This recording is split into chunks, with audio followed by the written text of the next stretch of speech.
Bom, falando sobre o jejum intermitente, né, é uma das estratégias nutricionais que a gente tem e talvez dentre as estratégias nutricionais, uma das mais, se não a mais efetiva, quando o assunto é desinflamação, tá? Então, o jejum ele já é praticado há milhares e milhares de anos, tá? Recentemente entrou novamente em destaque, né, por conta dos benefícios relacionados ao emagrecimento, à perda de peso, à desinflamação, que repercute aí na menor retenção hídrica. Então, quando a gente vai falar em jejum intermitente, um dos pontos que se questiona muito é referente à piora do metabolismo pelo tempo sem estarmos nos alimentando. O que a gente sabe é que esse cooldown do metabolismo ele ocorre mediante restrições calóricas de médio e longo prazo. Tá? O que isso quer dizer? Se você faz o jejum intermitente da maneira correta, tá? Com aporte calórico adequado, o teu metabolismo ele não vai desacelerar.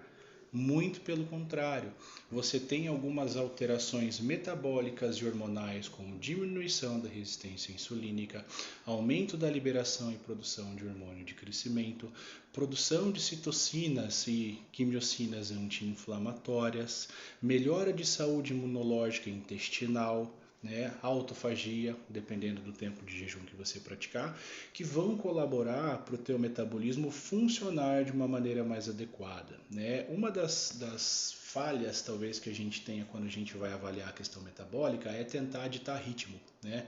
Um metabolismo mais acelerado, um metabolismo mais lento. Então, o paciente que tem um metabolismo mais lento, ele tem uma tendência a engordar, e o paciente que tem um metabolismo mais acelerado, ele tem uma tendência a emagrecer. Não é bem assim que funciona, né?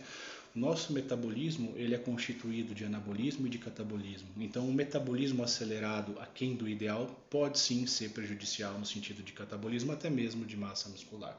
Então, quando a gente vai avaliar o metabolismo, a gente tem que falar em eficiência metabólica e não em velocidade de metabolismo, tá?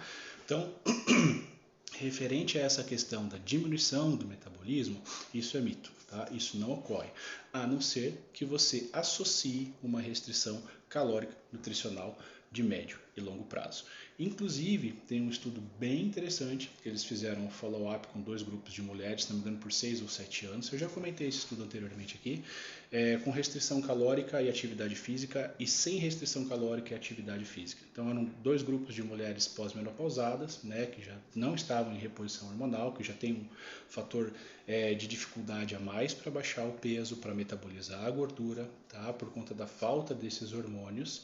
E eles verificaram que no período de 1 ano, após o período de 1 ano, as mulheres que estavam em restrição calórica nutricional, mesmo se exercitando, elas começaram a ter ganho de peso. Tá? Isso também em comparação às mulheres que estavam treinando sem restrição calórica. Então, nesse ponto, o jejum ele não vai ter prejuízo. Tá? Então, claro, né, existem algumas situações onde o jejum ele não vai cair bem para determinadas pessoas. Pacientes diabéticos tipo 1 não podem fazer jejum intermitente, pelo menos não é recomendável sem o acompanhamento médico e nutricional.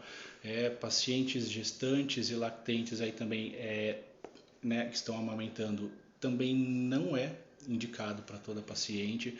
É claro que existem situações onde isso pode ser aplicado, mas isso tem que ser discutido com o seu médico e o seu nutricionista de preferência, tá bom?